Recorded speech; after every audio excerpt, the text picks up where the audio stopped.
ይህን ቪዲዮ ምናልባት ከነክብሯ መቆየት ለምትፈልግ ወይ ደግሞ ከጋብቻ በፊት ምንም ግንኙነት ማድረግ ለማትፈልግ ሴት የሆነ ነገር ያግዛታል ብዬ አስባለሁ። እንግዲህ በዚህ ቪዲዮ ላይ ኮመንት የምታደርጉ ሰዎችም ኃላፊነት ይሰማችሁ። ምናልባት ከዚህ በፊት እንዲህ አይነት ቪዲዮ ሰርቼ 10 ዓመት 20 ዓመት ሴክስ ላይ የኖሩ ሴቶች አሉ፣ 10 ዓመት 20 ዓመት ሴክስ ላይ የኖሩ ወንዶች አሉ። በዛ መጠን ደግሞ በጣም የሚያሳዝኑ ምስኪን ገና ከመሬት እየወጡ ያሉ ከነክብራቸው ያሉ እናት አባቶቻቸው በስንት መከራ ያሳደጓቸው ልጆች አሉ። መቼም እነዚህ ልጆች የማንም መጫወቻ ሲሆኑ እንደማየት የሚያሳዝንና የሚያም ነገር የለም።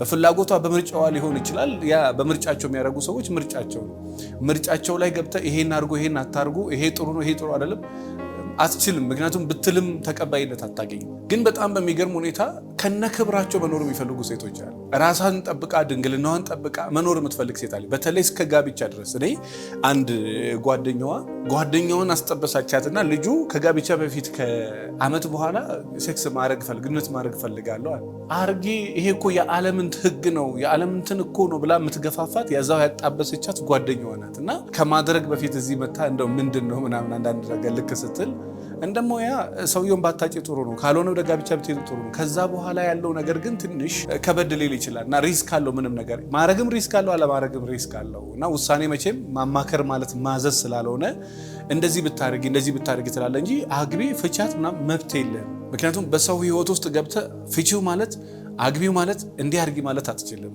ያ ማለት ማዘዝ ነው እንጂ ማማከር አይደለም። እና ያቺ ልዩነት ጀመረች እና 3 ዓመት አለፈው። ያ ሰው አላገባትም። ከ3 ጊዜ በላይ ልጅ አስወረደች። በጣም አደገኛ ህመምና የማያቋርጥ የደም መፍሰስ ውስጥ ነው ያለችው።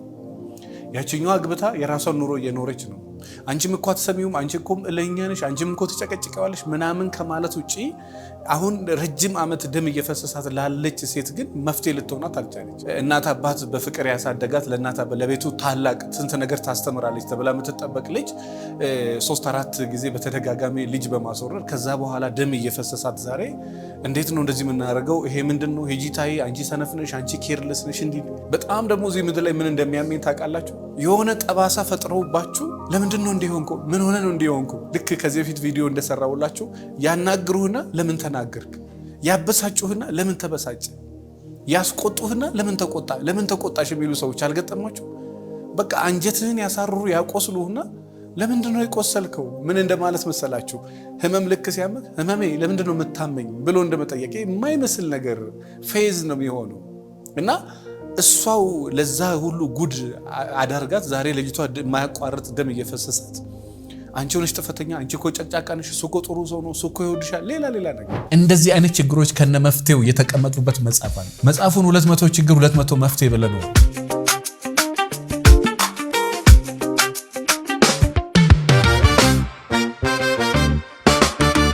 በጣም የሚገርም መጽሐፍ። በተለይ ኢትዮጵያ ውስጥ ያላችሁ ክፍለ ሀገርም አዲስ አበባም ውጭ ሀገርም ያላችሁ መጽሐፉ ለመጀመሪያ ዙር በተለይ ለኦዲየንሶቻችን፣ ለከስተመሮቻችን፣ ለቤተሰቦቻችን መጀመሪያ ዙር የሚሸጠው በ200 ብር 5 መጽሐፍ 10 መጽሐፍ ለማህበራት ማዘዝ ትችላላችሁ። አንዱ መጽሐፍ 200 ብር ነው። 200 ችግር 200 መፍትሄ። ይሄ መጽሐፍ በእጅህ ከገባ ይሄ መጽሐፍ በእጅሽ ከገባ በጣም ብዙ ነገር ትቀይሪበታለች ብዬ አስባለሁ። ማዘዝ የምትፈልጉ ካላችሁ 09774050 ላይ ደውሉ። አመሰግናለሁ። እኔ ምናልባት ታዳጊ ሴት ሕፃን ልጅ እዚህ ይሄን ቪዲዮ የምትከታተይ ካልሽ ሕፃን ማለት 18 19 20 በቃ በእድሜ ልጅ የሆንሽ መቼም 18 19 ዓመት ልጅ ሆና እኮ አይደለም። በልጅነት ነገር ያለሽ በዚህ እድሜ ላይ ያለሽ ሴት ካለሽ ክብርሽን መጠበቁ በጣም የተሻለ ነው። ሴክስ መጀመር በጣም ቀላል ነው። ማቆም ነው በጣም ከባድ። ማቆም በጣም ከባድ ነው። ከሴክስ ራስን መግዛት፣ ከዝሙት ራስን መግዛት ዓለም ላይ ታውቃላችሁ ትልቁ ጦርነት። እኔ ራሱ የየቀን ጦርነቴ ራሴን መቆጣጠር። በቃ እንዴት ነው ራሴን መቆጣጠር? ሁል ጊዜ ትግል እሱ። ምክንያቱም ራስን እንደማሸነፍ ትልቅ ድል እዚህ ምድር ላይ ምን አለ? ጠላትህ እኮ ሰው አይደለም። ጠላትህ እኮ ራስህ ነህ እኮ። ችግሩ ያለው እኮ ሰው ጋር አይደለም። ችግሩ ያለው እኮ አንተ ጋር ነው። ችግሩ ያለው እኮ ወንዶቹ ጋር ነው። ችግሩ ያለው አንቺ ጋር ነው። እኔ ጸግሽ እባክህን እኔ ሌላ ነገር አታስተምረኝ። ራስን ስለማሸነፍ በቃ አቅም አለኝ ካልክ እንደዚህ አይነት ነገር ምከረኝና ራሴን ላሸነፍ። ችግሩ የወንዶቹ አይደለም። እኔ ዝሙት አቁም ያለው ብዬ ቃለ ገባ ንስሐ ገባና እዛው ዝሙት መንደር ላይ ተኝቼ ራሴን አገኘዋለሁ። የት እንደሄድኩ አላቅም። በቃ ወንድ አቀፌ ተኝቼ ራሴን አገኘዋለሁ። እና የከበደኝ አሁን የወንዶቹ አይደለም፣ እኔ ራሴን የከበደኝ ራሴን ማሸነፍ ነውና ወንዶቹ ምንም አላደረጉ። ዳራይት በቃ ቆንጆ ነኝ፣ ሰውነቴ ያምራል ምናምን በቃ ለሴክስ ሊፈልጉ ይችላሉ። በቃ ካሉ በኋላ ተመልሶ ከ6 ወር በኋላ ከ7 ይመጣሉ። በቃ ችግሩ ያለው ወንዶቹ ጋር ሳይሆን እኔ እና ራሴን እንዳሸንፍ እባክህን እርዳኝ ከእግዚአብሔር ታገኘዋለህ የምትለኝ ሴት አለች። የእውነት ትልቁ ጠላት አንተ ራስህ ነህ። ለራስህ አንተ ነህ ጠላት። ራስን ለመግደልህም ራስን መግደል እንግዲህ በማጥፋት አይደለም፣ በስራ በጊዜ አጠቃቀም በምን ራስህን የምትገለው የማይሆን ሰው ራስን የምታደርገው አንተ ነህ። የሚሆን ሰው አድርገህ ራስን የምታቆመው አንተ ነህ። እንኳን ሴት ቀርቶ እኔ ወንድ ሆኖ ከጋብቻ በፊት እኔ አልነካካም።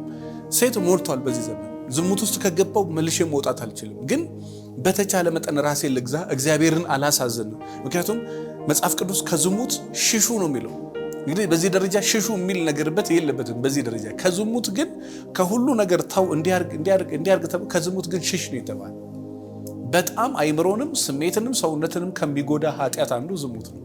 በተለይ በዚህ ዘመን ደግሞ ሴቱና ወንዱ መንፈሳዊ የለ ዓለማዊ የለ፣ ትልቅ የለ ትንሽ የለ፣ በሚሊዮን የሚቆጠር ሰው ተነክሮበት መውጣት ያቃተው ከዝሙት መንፈስ። በጣም ጨዋ ክብራቸውን ጠብቀው ከነንጽህናቸው ከነመናቸው ትዳራቸውን አክብረው የሚኖሩ ሰዎች ዛሬ ሰዎች ራሳቸውን ማሸነፍ ካለመቻላቸው የተነሳ ባለትዳር ነው ባለትዳርናት ብሎ ነገር የለም። በቃ ሴቷን መማገጥ ነው፣ ወንዱ መማገጥ ነው። ሴቷም እዛም ከዚህ በፊት ነግሬያቸዋለሁ አይደል? ጸበል ጠጥተው መስቀል ጨብጠው መጽሐፍ ቅዱስ ይዞ ይምላል። እኔ ምንም አላረኩም፣ እኔ አንተን ብቻ ነው ማቀው፣ እኔ አንቺን ብቻ ነው ማቀው። እውነታውን ግን እግዚአብሔር ያውቃልና እሷን ብትደብቅ እግዚአብሔር መደበቃት፣ እሱን ብትደብቅ እግዚአብሔር መደበቃት። እና እኔ ድሮ እኮ አይነት አለው ሰው ሲዋሽ ራሱ። እንደዚህ ዘመን ሰው በአደባባይ ድንጋይ ዳቦ ነው ብሎ የሚዋሽበት ዘመን እኔ ገጥሞኝ ያውቃል። በተራራ ፀሐይ ባልየው የሚያየውን ነገር ምን ታደርጋለች? ኧረ እኔ በታሪክ እንደዚህ ያላረኩም አልማገጥኩም። የምማገጠችበትን ቪዲዮ ፋይል ቴክስቱ ልክ ሲያስተረ ከየት አመጣኸው? የት አገኘኸው? እጅ ከፍንጅ ስትማገጥ ከያዛት በኋላ ወይ ደግሞ ከያዘችው በኋላ እኔ በታሪክ አላረኩም። ከተያዘ በኋላ የታገኘሽው ትከታተኛለሽ ማለት ነው። መጀመሪያ የነበረው ሌላ፣ በኋላ ላይ ያለው ነገር ሌላ። እና የእውነት ከጋብቻ በፊት ግንኙነት ማድረግ የማትፈልጊ ሴት የእውነት ትክክለኛ መንገድ ላይ ነሽ። አንዴ መነካካት ነው። ከተነካካሽ በኋላ ከዛ መውጣት በጣም ሲበዛ መከራ። አንዴ ውስጥ መግባት ነው። ከገባሽበት ውስጥ ተመልሶ እንደ በፊቱ ወጥቼ ራሴን ገዝቼ እንዲያድርጌ እንደሚወራው ቀላል አይደለም። ራሳችሁን ክብራችሁን ጠብቁ። ምክንያቱም አንዴ ከተነካካ በኋላ በየቀኑ መማገጥ ነው፣ በየቀኑ ሴክስ ነው፣ በየቀኑ ሴክስ ነው። በየቀኑ ራስንም አይምሮንም ስሜትንም ሰውነትንም መግደል፣ በየቀኑ ደግሞ ኃጢአት መስራት ነው፣ እግዚአብሔርን ማሳዘን። በየቀኑ እንደዛ ካደረክበው የሆነ ሰዓት ላይ ላቁም ስትል እንደፈለግክ አታቆም። ሴክስ መጀመር መግባት ሳይሆን በጣም ከባድ በህይወት ዘመን ከገባህበት ከጫት ከሲጃራ ከዝሙት ከውሸት ከስርቆት ከዛ መውጣት። ያንን የለመደ እኮ ምን ይባላል መሰላችሁ? ይሄ ልክ ብር እንደለመደ ወይ ጉቦ እንደለመደ ሰው፣ የአህያ ስጋ የለመደ ጅብና የሰው ገንዘብ የለመደ ሰው፣ ጉቦ የለመደ ሰው አንድ ነው ይባላል። ዝሙትም የለመደ ሰው እንደዛ ልክ ከዛ ነገር መውጣት ቢፈልግ እንኳን መውጣት አይችልም። ከሱ ቁጥጥር በላይ ነው። ስለዚህ ከጋብቻ በፊት እኔ ግንኙነት አድርጋችሁ የማታውቁ ሴቶች ወይ ደግሞ ከጋብቻ በፊት ገላሽን ጠብቀሽ ራስሽን አክብረሽ መኖር የምትፈልጊ ሴት በጣም ትክክለኛ ውሳኔ። ያው አንዳንድ ጊዜ በዚህ ዘመን ሴክስ ካላረክ ማን ያገባሃል ማን ይፈልጋል ምናምን። የሚፈልጋት ወንድ ሴክስ ስላረገች አይደለም። እኔ ሽማግሌ እስከሚልክበት ጊዜ ድረስ በጣም በሚገርማችሁ ሁኔታ ምንም ገላዋን ሳይነካት ሳይስማት ገላዋን ሳይነካት የጠበቃ ሰው አለ። በቃ ገና መጀመሪያ እኮ ተናገ ነው ችግር ይሄው እምላለሁ በሕያው እግዚአብሔር በሞተች በቅርብ ባጣዋት እናቴ ስም እምላለሁ እኔ ገላሽን አልነካም። በቃ ፍላጎቱ ካለሽ እናውራ፣ ምንግባባ ከሆነ እኔ ያገባሻለሁ፣ ካገባሽ በኋላ ደርስበታል። እንግዲህ ሴክስ ላይ የኖረ ሰው እኮ ነው፣ ብዙ ነገር ላይ የኖረ ሰው እኮ የዛን ያህል ራሱን ተቆጣጥሮ የማይቻል በጣም ከባዱን ነገር ግን የቻለው የልጅቷ አቅምና የልጅቷ ማንነት ለዛ ድረስ። ኦፍ ኮርስ ከጋብቻ በፊት ሴክስ ካላረክ የማያገባ ሰዎች አሉ። ግን በዛው መጠን ደግሞ ከጋብቻ በፊት ሴክስ ማድረግ የማይፈልጉ ወንዶች አሉ። እሷን ከነክብሯ ከጋብቻ በኋላ ድንግል ላይ ልትላትሩ ትችላለች እኮ ጠብቀህም እኮ። አሁን ችግር የሆነው ምን መሰላችሁ? ድሮ ቢሆን ጠብቀኝ ትላለች። ጠብቀኝ የምትለው ድንግል ስለሆነች ነው። አሁን ምን ጠብቀኝ ልበላ? ሴክስ ላይ የኖረችን ሴት እንዴት ልጠብቃት ይላል ወንዱ። በቃ ስታረግ ነው የኖረችው። ስታረግ የኖረች ሴት ደግሞ ከኔ ጋር እያረገች መቀጠል ነው እንጂ እንዴት ነው መጠብቃት? ምንድነው መጠብቃት? ከነ ክብሬ ከነ ድንግልናዬ እንዳትል አይደለችም። ሰው ለምንድን ነው መጠብቃት የሚሉ ሰዎች አሉ። በዛው መጠን ደግሞ በጣም በሚገርማችሁ ሁኔታ ከጋብቻ በፊት ግንኙነት አላረግም ብላ ለሱ ቃል ገባችለት። ከጋብቻ በፊት ግንኙነት አላረግም ካንተ ጋር። የሚገርመው ግን ከኤክሷ ጋር ስታረግ ነበር፣ ከኤክሱ ጋር ሲያረግ ነበር። በቃ ከጋብቻ በፊት ግንኙነት አላረግም፣ ተስማሙ፣ ተስማማች። እሱ እየጠበቃት ነው፣ እሷ እየጠበቀችው። እሷ ከኤክሷ ጋር ታረጋለች፣ እሱ ከሌላ ሴት ጋር ያደርጋል። እና ይሄ በጣም የሚከር እኔ አንዳንዶቹን ባይዘው የምታውቀውን ሁሉ ሚዲያ ላይ ባታወራ በጣም ደስ ይላል። ምክንያቱም ሰው መካከል ትንሽ ጥርጥር ይፈጥራል። ሰዎች ከዛ በኋላ ማንንም እንዳያምኑ ያደርጋል። ላውም ቆጥበህ ነው የምትናገረው። ምክንያቱም ሄዶ እዛ ሰው አይምሮ ላይ ምን ሊፈጥር ይችላል የምታስበውን ነገር ስለምታስብ። አንዳንድ ሰዎች ጠብቀኝ ይላሉ፣ አንተ ትጠብቃቸዋለህ። እነሱ ሌላ ታሪክ ውስጥ ናቸው። እነሱ ሌላ ያልጨረሱት ጣጣ አለ እዛ ቦታው ነው። በተለይ በዚህ ዘመን እንደምታየው ይሄ ዝግ ነው፣ ሜሴጁ ዝግ ነው፣ ኢንስታግራም ዝግ ነው፣ ፌስቡክ፣ ቲክቶክ ምናምን ብቻ በውስጥ መስመር የሚያወሩባቸው ኢንስታግራም ሊሆን ይችላል፣ ቴሌግራም ሊሆን ይችላል፣ ዋትስአፕ ሊሆን ይችላል፣ ዝግ ናቸው። እና ኢሞ ገብታ ታያቸው በቃ ተቆላልፏል። ስልኩ ይሄ ተቆልፏል፣ ያ ተቆልፏል። ፎቶ እንኳን ባቀም እንኳን ተቆላልፏል። በነፃነት እንካ ስልኬን ብላ እንካ ብላ የምታሳይ ሴት የለች። እንቺ እስኪ ስልኬን ብሎ በነፃነት የሚሰጥ የለም። ለምን? የምታፍርበትና የምትፈራው ነገር አለ፣ የምትደብቀው ነገር አለ፣ የሚደብቀው ነገር አለ። በነፃነት መስጠት አይችልም። እና ነጥቤ ግን ትልቁ ነጥቤ ከጋብቻ በፊት ሴክስ ማድረግ የማትፈልጉ የእውነት ትክክለኛ ውሳኔ ነው። ብትቆይ ይሻልሻል። አንዴ እዛ ውስጥ ከገባችሁ ከዛ በኋላ በቃ መድኃኒት እየቃምክ መኖር። መቼም ሴክስ ዝም ብላ አታረግም። ያ እየጠበቁ ማድረግ የለም። በቃ እርግዝና ይፈጠራል፣ ማስወረድ አለ፣ መድኃኒት ማዋጥ አለ፣ እዛም ደግሞ ማለት አለ። አንዴ አትግባ እንጂ በቃ እኔ የእውነት 20 ዓመት ሳይሞላት ከ20 በላይ ወንዶች ጋር ግንኙነት ያደረገች ሴት አውቃለሁ። 20 ዓመት አልሞላችም። 20 ዓመት ሳይሞላት ከ20 ወንዶች በላይ ጋር ግንኙነት አድርጋለች።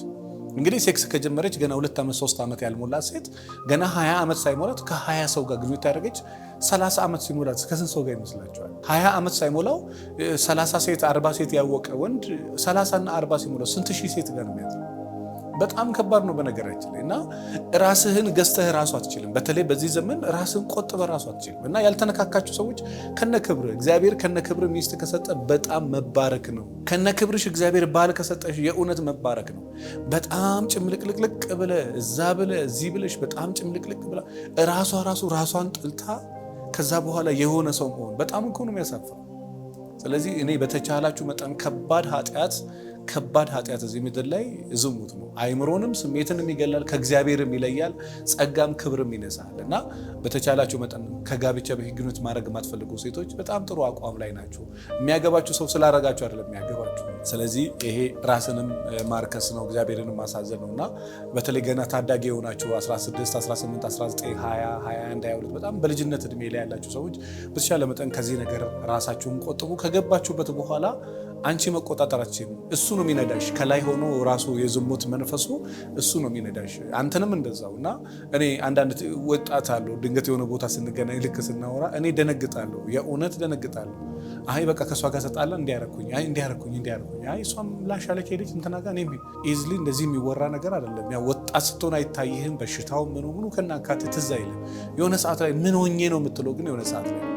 ስለዚህ በተቻላችሁ መጠን ያላገባችሁ ወጣቶች ካላችሁ የእውነት በጣም ራስሽን ተቆጣጠሪ። በተለይ ከዝሙት የእውነት ራስን ተቆጣጠር። በተለይ ከዝሙት ራስን ተቆጣጠር። ከዛን በጣም ትልቅ ደረጃ እንደምትደርስ አለበለዛ አይምሮህንም ስሜትንም ጤናህንም ይጎዳው ሴክስ ነው፣ በተለይ ከጋብቻ በፊት። እና ይሄን ነገር በደንብ አስቡበት ለማለት እወዳለሁ። አመሰግናለሁ በጣም ባይዞይ። በዚህ አጋጣሚ ይሄን ሳነሳ አንድ ትዝ የምትል ልጅ አለች እና ስሜት በጣም ይፈታተናታል። የ22 ዓመት ልጅ ናት። የሚገርሙ ለእናት አባቷ ነግራ እናት አባቷ ባልፈልገውላት የዳሯት ልጅ። እኔ ሁሌ እንዴት መጣልሽ ይላል። ግን እንዴት መጣልሽ ማለት እንዴት አላፈርሽም አልተሸማቀቅሽም ነው። እኔ ከእናት አባቴ ጋር እኔ ወላጆቼ ልጆቻችሁን ወደ ራሳችሁ አቅርቡ ብሎ ለዛ በቃ ልጆችን ወደ ራስ ቀረብ ስታረጋችሁ ኦፕን ሆኖ ያወራሉ። ኦፕን ሆና ታወራላለች። ኦፕን ሆኖ ያወራልሽ። እና አባትም ከሆንክ እንደው ልጆችን ቀረብ አድርጋቸው። በተለይ ሴት ልጅህን ወንድ ልጅ ከፍ ያሉትን ትንሽ ጠጋ ታችን ያሉትን የሚመሩት እነሱ ናቸው። በቃ ስሜት በጣም እየተፈታተነኝ ነውና ከአቅሜ በላይ እየሆነ ነው ብላ ለእናት አባቷ ቁጭ አድርጋ ተናግራ እናት አባት ነገ ዛሬ ሳይሉ 6 ወር ባልሞላ ጊዜ ሰው ፈልገው ሽማግሌ ተልከው ተዳረች። ልጅቷን ብታዩት በጣም ልዕልት የመሰለች በቃ ራሷ ዞር ብትል ምንም ነገር ማታጣለች። ግን ጸግሽ ያው ስዞር አውቀዋለሁ በቃ ሁሉም ገላዬን እንጂ እኔን ማንነቴን አይፈልገውም። እኔ ደግሞ እሱን አልፈልግም። ከሆነ ሰው አግብቼ ከሆነ ሰው ጋር እኖራለሁ፣ የእሱ ነኝ እስከ መጨረሻው ድረስ። እኔ አሉ እኮ ሴቶች በነገራችን ላይ ወንዱ ማየት ቢችል በሚሊዮን የሚቆጠሩ የሚገራርሙ ሴቶች አሉ። በዛው መጠን ደግሞ እንኳን ከነሱ ጋር ልትጋባ ቀርቶ እነሱ ልታስባቸው ራሱ የማይሆኑ ሰዎች አሉ። አይሆኑ የሆኑ ሴቶች አሉ። ግን ሄዶ የሆነ ሰው ላይ ይወርቃል። እነዛ ሴቶች ሄዶ ከዛ ያንን ሰው እያቃጠሉ እነሱም እየተቃጠሉ እሱንም ሙልጭ አድርገው እየሰደቡ ህይወቱን አመሰቃቅለው ይኖራሉ። እነሱም ተመሰቃቅለው ይኖራሉ። በዛው መጠን ደግሞ የተባረከው የተቀደሱ ሴቶች አሉ። ራሳቸውም ተቀድሶ ባሎቻቸው ይቀር ባልም እንደዛው ራሱ ንጹህ ሆኖ ሚስቱንም ንጹህ ያደርጋታልና ኤኒዌይስ ይሄን አስቡበት። በጣም ብዙ ነገር ታዩበታላችሁ ብዬ አስባለሁ። ከጋብቻ በፊት ክብራችሁን ጠብቁ ለማለት ነው። በዚህ ጉዳዩ ነገር ገጥሞኛል የምትሉ ካላችሁ ኮመንት ላይ ሀሳብ አስተያየቶቻችሁን አስቀምጡልኝ። እንደዚህ አይነት ችግሮች ከነ መፍትሄው የተቀመጡበት መጽሐፍ አለ። መጽሐፉን 200 ችግር 200 መፍትሄ ብለን ነው።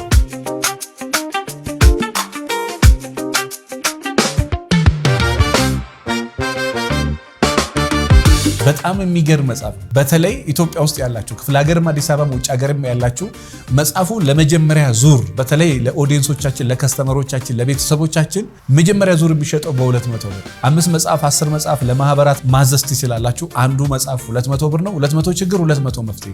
ይሄ መጽሐፍ በእጅ ከገባ ይሄ መጽሐፍ በእጅሽ ከገባ በጣም ብዙ ነገር ትቀይሪበታለች ብዬ አስባለሁ። ማዘዝ የምትፈልጉ ካላችሁ 0977 4050 ላይ ደውሉ።